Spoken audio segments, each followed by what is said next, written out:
Okay, very good evening to everybody.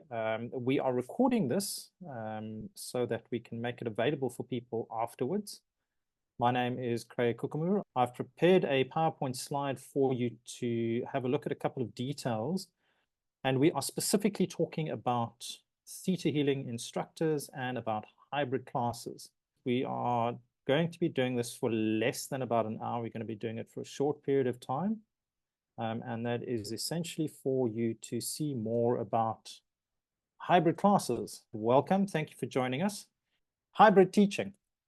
My background comes from organizing a lot of events. And as you can see within the Theta Healing context, I have done quite a few things for Vianna, specifically in Russia, but I have also worked in other areas of the world. And what we're going to have a look at this evening is exploring the differences between online, offline, and possibly a combination, which I would call a hybrid teaching. So let's have a look at this. There you can see pictures of me in London. Bottom left, that's in Russia. There's some guests in one of the classes that we've done. There's me receiving my certificate of science.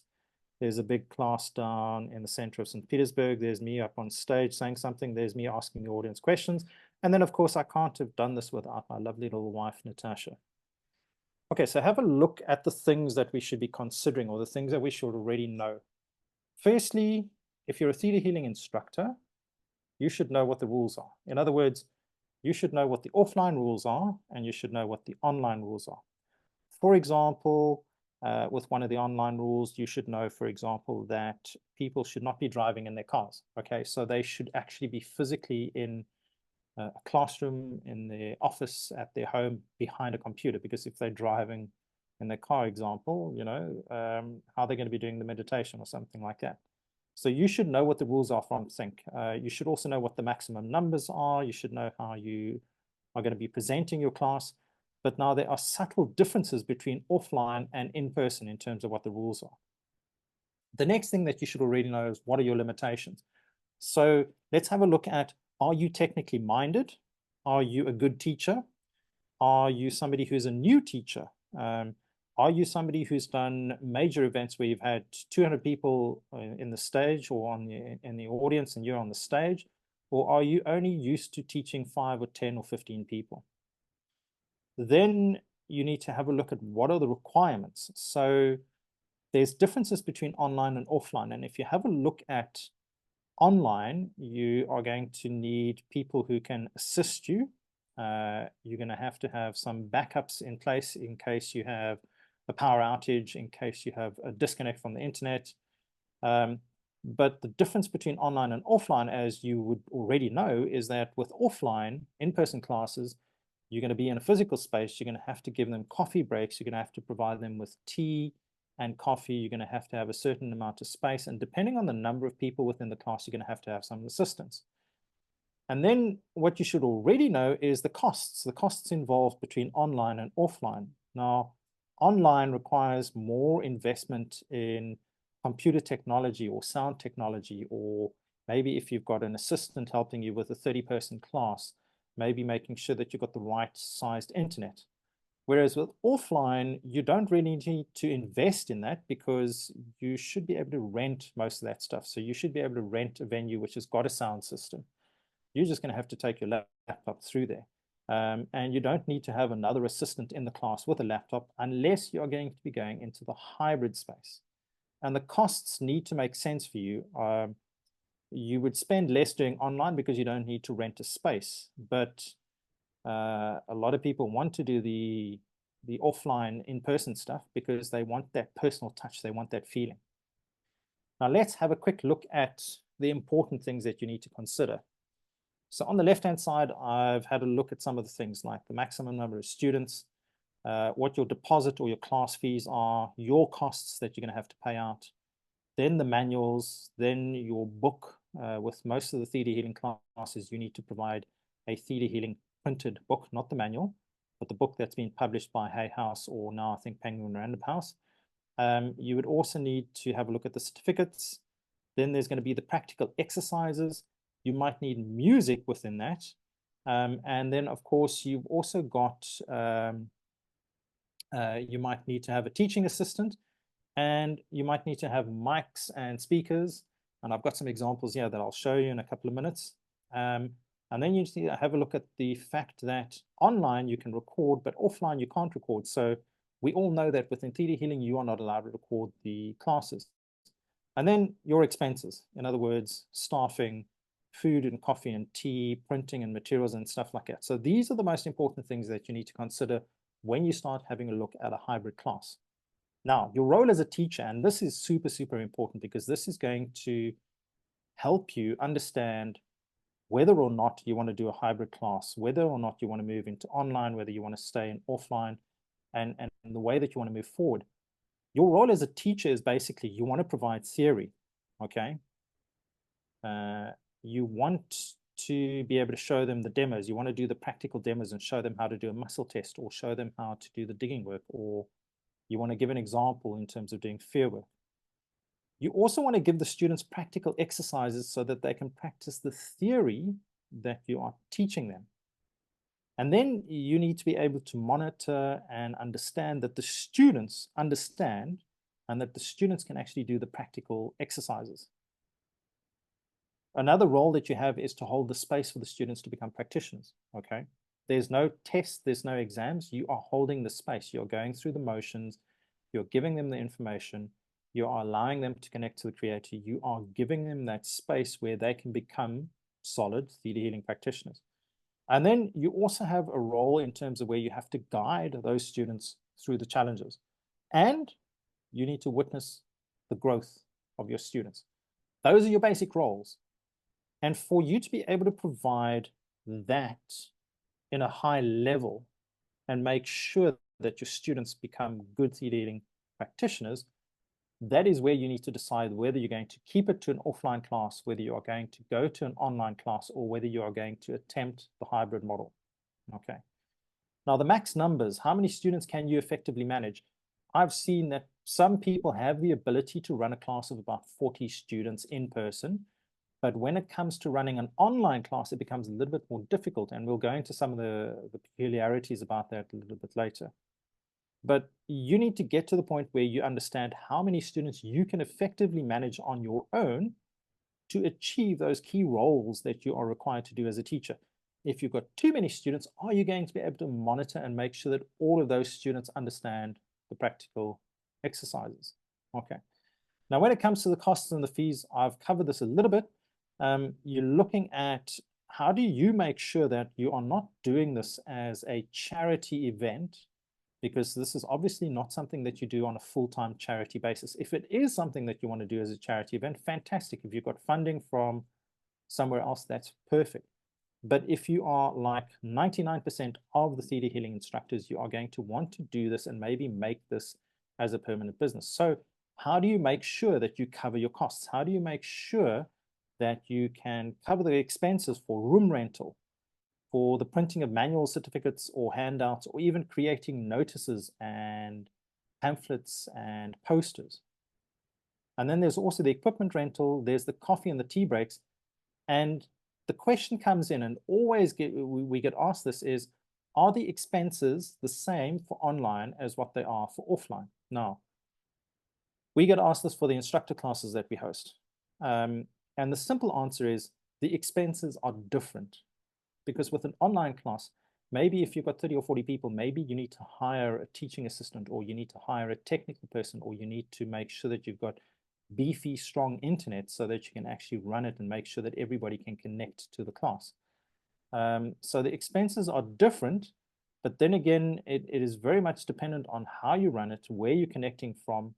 And just to give you an example, I've actually taught from my car. I've actually done a Dig Deeper class, the first part of the Dig Deeper class, from my car during a power blackout. So I didn't have the expense of actually renting a training room, but I needed to build up some equipment that allowed me the opportunity to carry on teaching, even though I had some technical difficulties.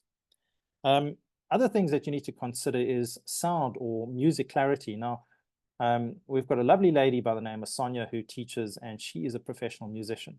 And she knows all about the sound clarity and the music and the pitch and the tone and how you need to get all these things going.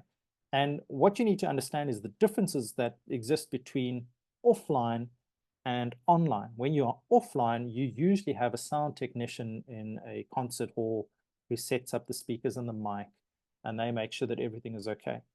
But if you're in a small little classroom, do you really need a sound technician?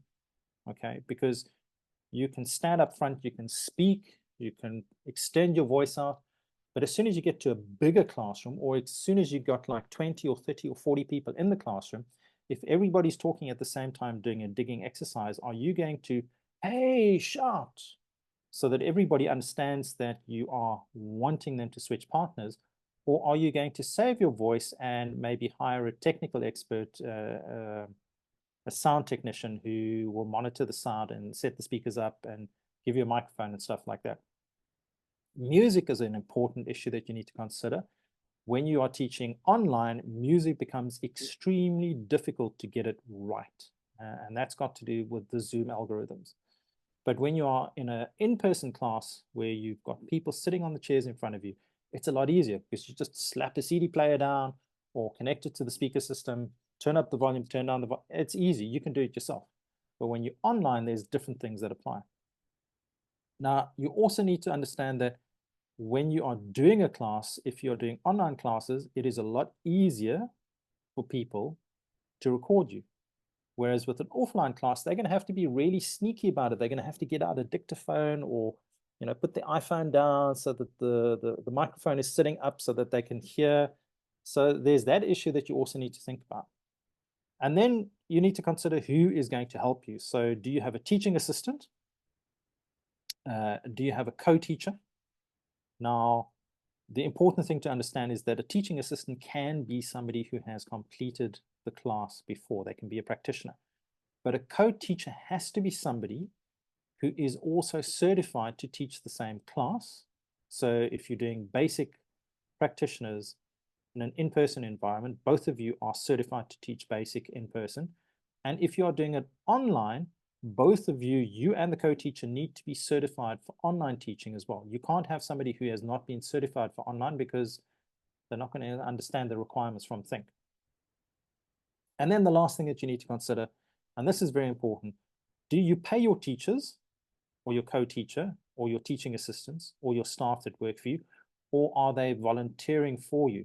Now, I'm lucky in certain senses that because I'm here in Russia, I need somebody to interpret for me. So I pay for services for interpretation, but that person also helps me with doing a lot of the functions in the classroom. But when we are doing a lot of the instructor classes, we get specific teaching assistants, and the role there is different because we don't pay them. They pay us the hosting fee so that it covers the costs of the room rental, the coffee breaks and stuff like that, and the printing of the manuals. And that's something that you also need to consider. Are you going to have somebody in your practitioner class who you want to pay because they're a professional technician, music technician, or is it just somebody that's going to be helping you with certain things? Okay, so now let's move across to maximum numbers online. If you go and have a look at your profile in ThetaHealing.com, and I went and checked this 2 or 3 days ago. Today is the 13th of June, 2024. This is what the current numbers are. If you have a look at it on screen, you can see if you are the only teacher, you can teach 30 people in a basic, advanced, dig deeper, UN creator, or intuitive anatomy class. Okay. If you have a co-teacher, you can teach up to 60 people. If you've got 2 co-teachers, 90 people. If you've got 3 co-teachers, up to 120 people. So if there's 4 of you teaching, you plus 3 others, you can teach up to 120 students. Okay. If you are only doing this with teaching assistants, your teaching assistants basically give you an extra 10 people in the class. So if it's only you, 30 people. If you have 1 teaching assistant, 40, 2 is 50, and 3 teaching assistants is 60 people. Okay. It changes when you start going to all the other classes. So you look at world relations, DNA 3, you start looking at planes of existence, you start looking at all of the other classes. Instead of only being able to do 30, you can now start teaching 50 students online on your own without having a co-teacher or a teaching assistant. And again, the same kind of thing happens where Instead of increments of 30, you now have increments of 50. So if there's 4 of you teaching, each of the 4 of you can manage 50 students each. So it's you plus the 3 other co-teachers. You can have 200 students online. And if you do it as you, the teacher, and you've got teaching assistants, then it goes from 50 plus the 3 10s, it goes up to 80. Now, I would suggest that you actually go and check, you go and make sure that you have the right information. So you've got to go and check and make sure that you are up to date on this. So go to your ThetaHealing profile and check it out. Okay. Now have a look at this, maximum numbers offline or in person. The question is, how good are you at managing your students? Do you use teaching assistants to support you? So if you've got 30 people in the class, can you manage them on your own, or do you need a teaching assistant to help you make sure that those people get into their exercises and their breakouts and their digging exercises or their scans or whatever the question might be? The question that you need to answer, and this is a simple question, is what is the best ratio of students to you as a teacher that you can comfortably manage? I can pretty much manage 30 students without the help of a teaching assistant. That's fairly easy. But when I start working in Russian, then I need 1 or 2 people when I've got about 30 students. If I go up to 50 or 60 people, then I'm looking at about 3 teaching assistants to help me, because then I need to make sure that I take their feedback, because I don't necessarily understand Russian as well as what I should. If I'm teaching it in Chinese, exactly the same kind of thing. I would have myself and 3 Chinese teaching assistants, because they would be the people who would feed back to me what are the things that are happening in the class. You need to figure out what is the best ratio of students. Okay. Now, online versus offline, let's have a look at the comparisons. Managing exercises, you walk around. Okay, when it's offline, you walk around and you listen to what is being said. So when if you imagine you're in that classroom, you walk around, you can hear what is being said when you're walking around. Whereas with online, you actually need to go into each breakout room. So you need to switch from breakout room 1 to 2 to 3 to 4, so that you as the teacher can understand what's happening. One of the challenges that you have is when you want to spot the triggers or the conflicts, because they do happen. Okay, people will trigger on certain beliefs. Either they get very emotional, or they don't like the way that the person is working with them, or they think that there's some kind of an issue. How do you spot that online? Well, offline is easy, because you're going to spot it with the body language. You're going to see exactly what is going on, or you can hear it, okay? But whereas it's online, this becomes different, because you're only going to notice that if it's in the breakout room and you're in that breakout room at the time that that trigger happens, or if you get notified, called into the breakout room by a student, or if you get that general information in the chat or a private chat that comes in from the student, says, listen, XYZ student has just triggered me, I don't want to work with them again. Okay. So those are the 2 differences between offline and online that you need to understand. And then when it comes to the setting of the partners for the exercises, you know, when I've got a class of 30 people and say, okay, guys, pair up, it normally takes about 5 minutes for everybody to pair up. Why? Because there's some people that leave it until the end. And then all of a sudden, okay, well, nobody's chosen me. Okay, I'd better choose somebody else. Okay, fine. So it becomes a little bit more longer in the offline environment, but you always have to make sure you've got to walk around and make sure that everybody's got a partner. Whereas when it comes to the online environment, you automatically use Zoom, you set up those breakout rooms, you push the button, everybody goes into the breakout room. So everybody is expected to have a partner and to start the exercise. Okay. Those are the basic differences that you need to consider between online and offline, because this is going to come into the way that you teach your hybrid class. Now, other things that you need to think of when you're speaking about logistics. Okay, so the deposit and the class fee, I've already covered this a little bit in the beginning, and I said, can you justify asking the same price for online as what you charge for offline? And some might say that you don't have to pay for room rental or coffee breaks or snacks. Well, yes, maybe you don't need to pay for those kind of things, but there is an added expense in terms of the technical equipment that you need to make sure that you have for your online classes. Because if you've got a teaching assistant, 2 teaching assistants, 3 teaching assistants, each one of them is going to have a laptop. And the question is, are you going to be providing them those laptops, or are they going to provide them themselves? Then there's also things like microphones and technical equipment and stuff like that. So your costs with offline, typically you rent a room, you pay for the coffee break, you do for the printing of the manuals, you're buying physical books that you have to give to them according to your ThetaHealing contract. And then maybe you also need to rent technical equipment like the speakers, the sound system, maybe some lighting or something else like the projector, and then also the printing of certificates. Now, online, your costs are basically going to be purchasing of any of the technical equipment that you need for the class and then paying for ebooks. Okay, so the differences are pretty big because when you're paying for ebooks, sometimes a student will ask you, listen, I don't want an ebook, I want a paper book. And then it means that you're going to have to purchase a paper book and get it shipped out to that person. Okay. And sometimes somebody's going to say, listen, I don't want an electronic certificate, I want a paper certificate. And you're going to have to do that for them too. Okay. When it comes to the books and the certificates, think is very clear. Offline classes have to be the printed versions. Online classes, it's the option of electronic versions, or if the student requests it, you're going to have to give them the printed versions. And this is the thing. Think about if you are sitting in Cape Town or if you are sitting in Dubai and you have students from America, you have students from Australia, you have students from London.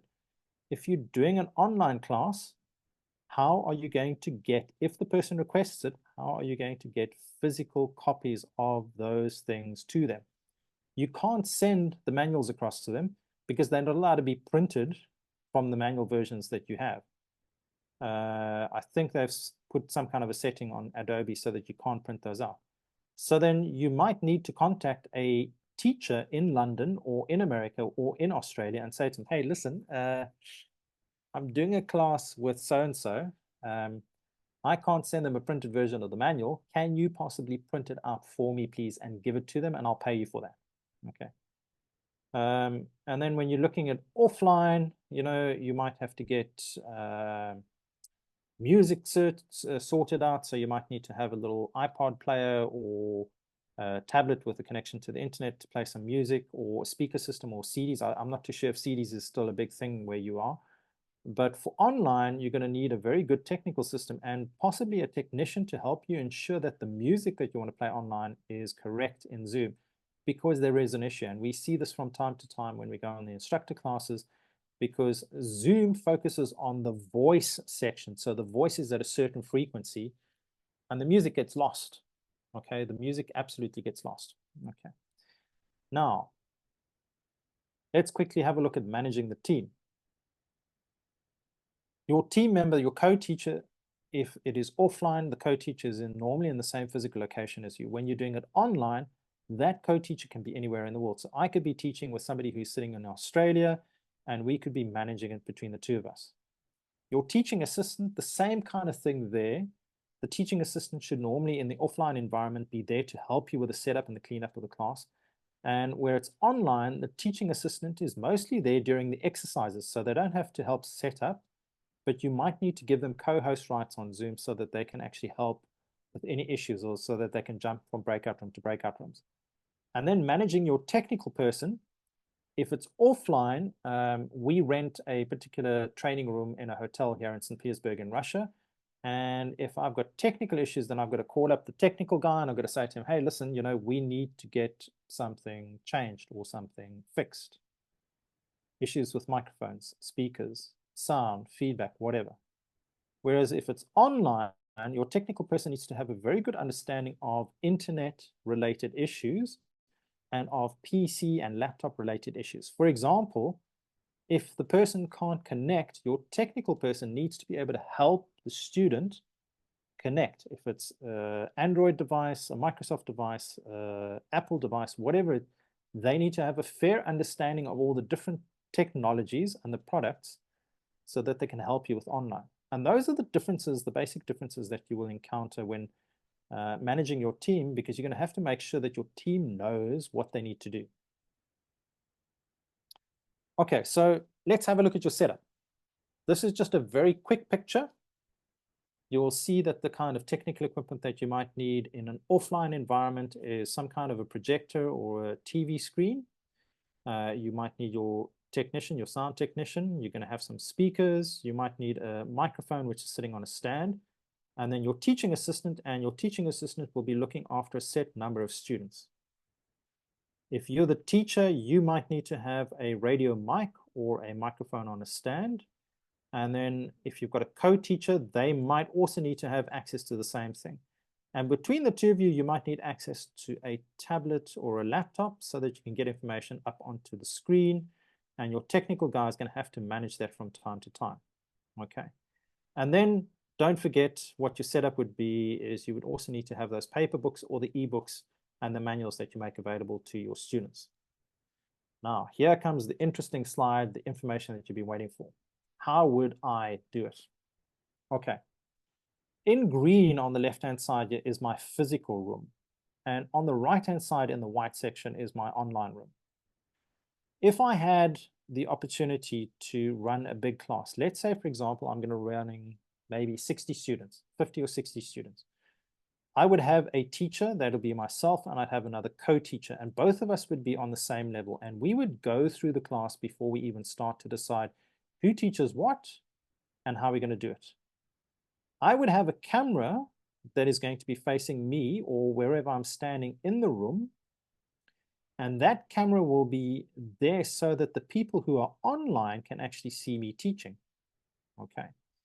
The co-teacher will have access to a laptop, and they will be responsible for doing or managing the online setup. So creating the breakout rooms, setting the breakout rooms to the timer, and making them go.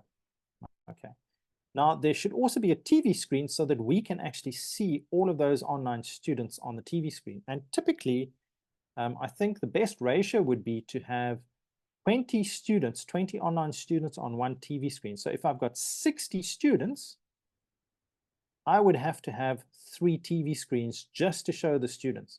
And I'd have to have a 4th TV screen, which allows me to see myself or the co-teacher from our camera. So the camera is going to be feeding back into Zoom, and that's going to be feeding back into our TV screen.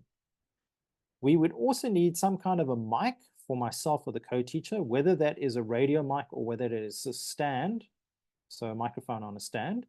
And then, you know, if we would have one teaching assistant for maybe every 20 students in the class. And our technical assistant would have 2 or 3 additional laptops and maybe 1 or 2 extra microphones. Now, on the online side, I would have 1 teaching assistant connected to their laptop who would be monitoring 20 students. So they'd have the responsibility to check up on 20 students. If we've got breakout rooms, we're splitting into groups of 2, that's 10 breakout rooms. So I'd say to the first teaching assistant groups 1 to 10, second one 11 to 20, third one 21 to 30. And that's the way that we do that. And they would be feeding information back to the co-teacher, who would then feed information back to whoever the main teacher is. Okay. The important thing to understand is this is a very technical setup. This is a hybrid way of doing things. So you've got both offline and you've got online, but you need to sit down and you need to work through this. You need to practice, do a practice run with this, because there will be technical issues. Okay.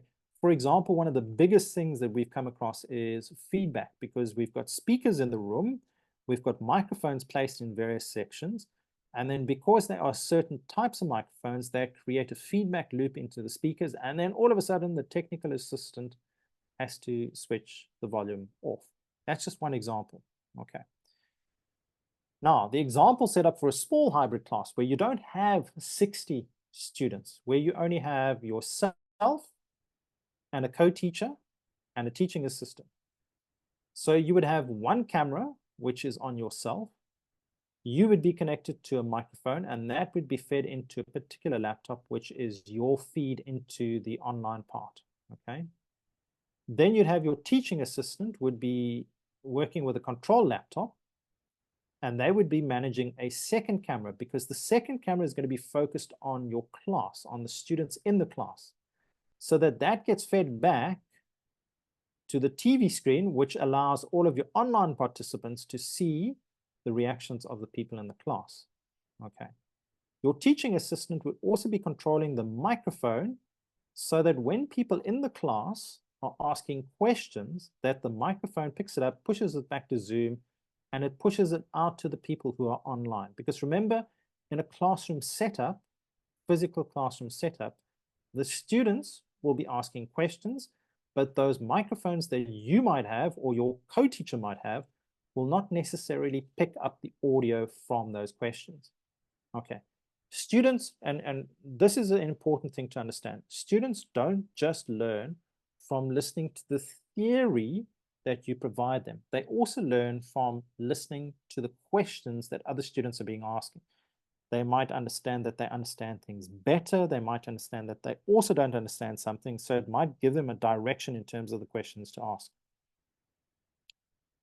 And to make sure that you can complete your role as a teacher, to make sure that they understand the theory, to give them the opportunity to complete the practical, to monitor that they are doing the exercises correctly, to help them grow, to make sure, you need to make sure that this group of students in the physical room and the group of students online, let's say, for example, in this example, there's only 16 people, so that anybody who says something online, that people in the classroom can also hear it. And anybody who says something in the classroom, that the people online can also hear it. So this is just a small example of a very, very small hybrid class. So we're looking at 16 people, 8 people online, 8 people in person. Your first camera used to show the teacher. Your second camera is used to show the classroom. Those two feeds get fed back into Zoom so that the online students can see those. Your laptop camera can be used to show the co-teacher or the teaching assistant, okay, when using the breakout rooms. You need a separate mic for each of the teachers. So your main teacher, your co-teacher, and then you would need a third mic, which again, as I said, is used for the students in the classroom to feed back to the people online. Then you would need 2 TV screens. The one TV screen, you're going to be setting it up so that you can see all of the participants online. So you as the main teacher, you want to be able to see the students in the classroom plus the students online. So your second TV screen is going to be used for that. And the first TV screen is so that you can see yourself on TV and see that you are in frame, or that your teaching assistant who's controlling the camera can make sure that you're in frame so that everybody can see you. Okay, so that's just a very basic example. Okay, so issues that we've experienced in the past, and we're just going to go through a couple of examples so that you can understand what the challenges are with hybrids. First thing is your microphone and your speakers and your sound system, okay? If you are using the wrong microphone, it can create a high feedback, high-pitched tone, which is really deafening for the ears, and you're going to have to run and switch off the volume. Now, we've just done a non-theta healing seminar about 3 or 4 weeks ago, and that we've experienced. And it's just because we were using 2 different types of microphones, and the one fed into the other one and into the speakers, and we created that issue. Now, when you get that issue, the high feedback pitch, have you got a technician who's going to help you, or are you as the teacher going to go and do that? Okay. And then you also have to consider, because sometimes when they put the projector up, they put the projector up on the top of the ceiling, you're getting sound blasted out through the projector's small little speakers. That also creates the feedback loop. The other thing that you're having a look at that we've had issues with is music. Playing music, like I've said, in a physical room is easy, but if you're doing it online, it's tricky due to the way that Zoom manages the audio. And it's the different frequencies, the drums, the voice, the guitar, the piano, the music. All of them are at different frequencies, and Zoom prioritizes the voice, okay? Other things that we've experienced in the past, we've talked about internet connections. Now, if you've got a loss of a power or loss of internet connection, it can deprive your online students from completing the class. Yes, I have taught from my car in a parking lot during a power outage in South Africa, using a battery-powered LED light and my iPhone to connect to the local Wi-Fi of the mobile service provider using 4G. The question is, what backup plan are you going to have? So you need to think about things that could happen, and you need to visualize and make those plans before they happen, because if you don't have the ability for them to complete the class, are you going to refund them, or are you going to allow them to attend the class at a different time? Now, the other things that you have a look at with internet is if you've got problems with the internet, like for instance, the undersea cable between South Africa and the UK or America goes down and it slows down the internet, or if Zoom stops working properly, or, well, have you got backup plans for you to actually complete the class, or are you going to reschedule it until it gets fixed? Now, you have to ask yourself what happens when everybody is on your own internet connection. Another issue that we've had is too many computers logging onto the same internet connection. Is your internet connection speed fast enough to have 6 or 10 or 15 computers on it? And if it's not, you need to block those people from the internet so that you can complete the class, because you're pushing information to the internet, you're getting information down. Normally, the pushing the information up, the upload speed is normally where you have the issue, not the download speeds. Okay. Other issues that we've had with students online is, yes, I've had people walking around or driving their cars during the class.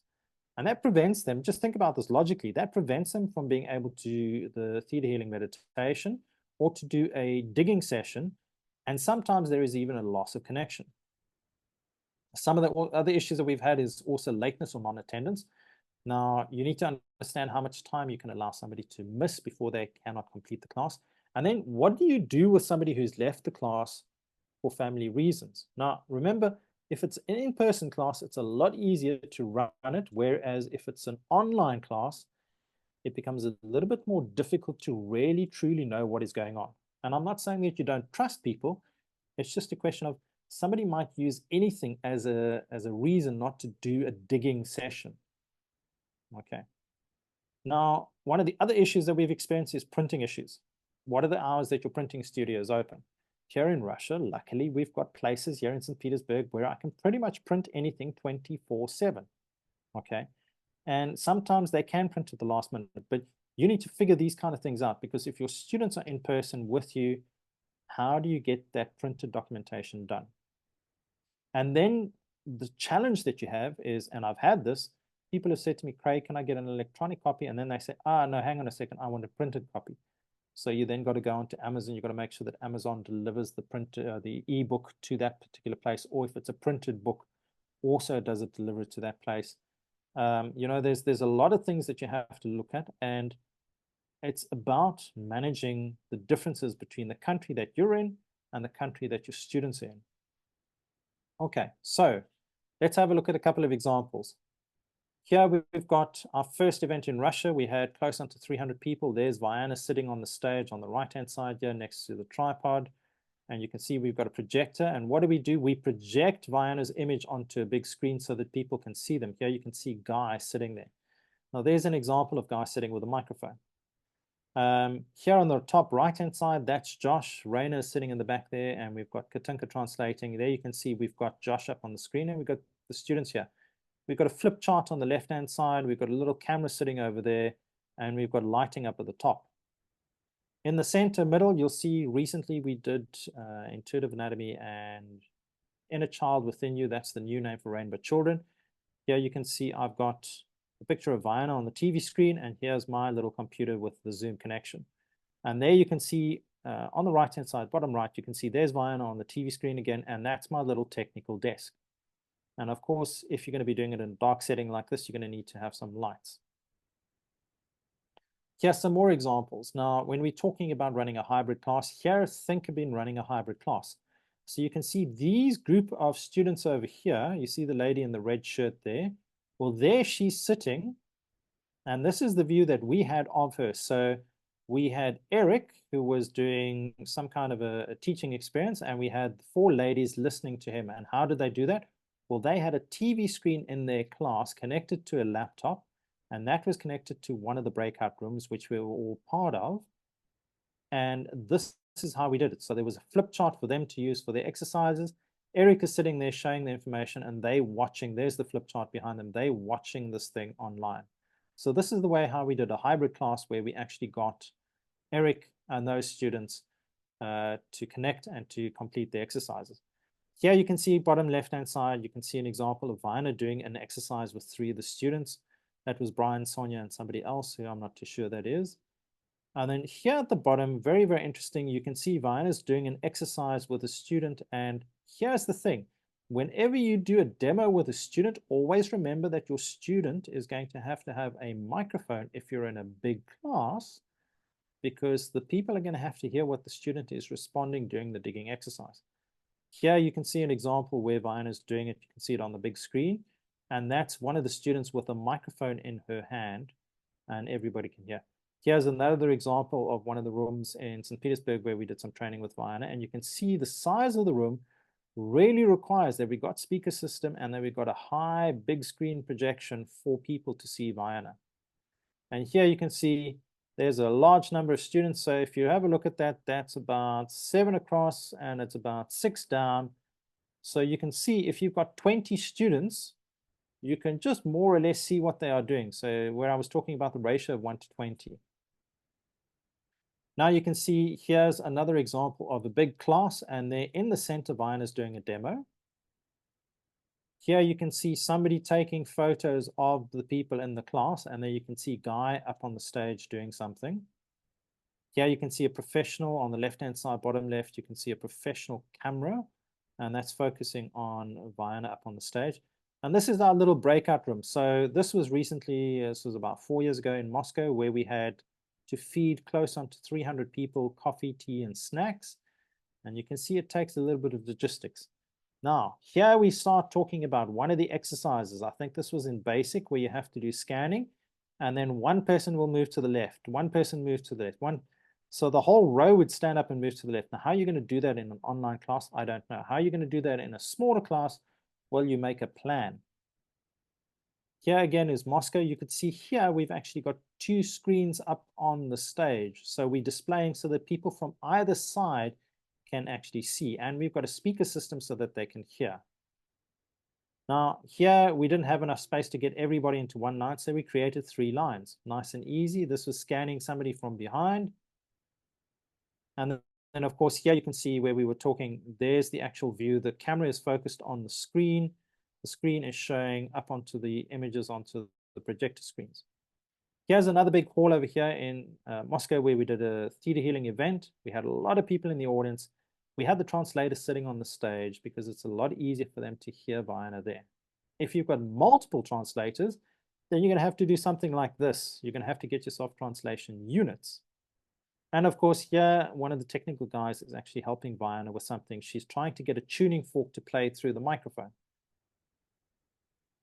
Here, I told you I've been teaching in the class, or I've been teaching in the car. Here you can see the example. There's my iPhone, and there's the LED light, battery powered, and there I'm sitting in my car. I'm actually teaching my Dig Deeper class. Here's an example of I've got a tablet in front of me so that I can see what's going on the screen, and I can also have a look at the students. Here's one of my classes in Moscow. I think that was Family Ties. Here's another class in Moscow and another class. So you can see the students are all happy, but how are you going to manage and make sure that all of those students are happy? And here is one of the big classes that we did in Russia in 2016 for Vianna. Okay, so that is pretty much what I wanted to cover in terms of a hybrid class. There's a lot of stuff for you to understand. There's a lot of stuff for you to be able to process. Everything that you do depends on your skill set, depends on your technical skills, depends on how big you want to go. If you want to do a class of 200 people, you can do a class of 200 people, but you're going to have to think about the logistics. You're going to have to think about the technical issues. You're going to have to think about if you've got 100 students online, how do you manage those 100 students online? If you're doing 100 students in the class, how do you manage the space? Remember your breaks. If you're going to be doing coffee, it's going to take you a lot longer for the people in the physical room than the people who are online. And that is it.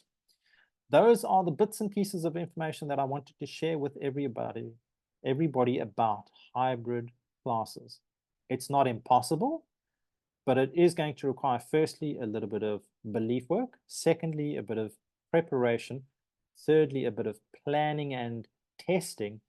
And then fourthly, your execution. So I want to thank everybody for their time. We've done 45 minutes. I've said I'm going to keep this less than an hour. For everybody who's listening to this later on, if you've got any questions, please send me a message. You can get in touch with me via WhatsApp or Instagram or Facebook, and I'm more than happy to help you answer any questions that I can. And if you need some guidance on any specifics, I've worked with a lot of different projects. I'm more than willing to help you guys out. It's a pleasure to give you this information. Have a fantastic evening. For everybody else who's going to be listening to this later on, I hope I have provided a small little insight into the things that are called hybrid classes. Fantastic. Thank you very much. Good night.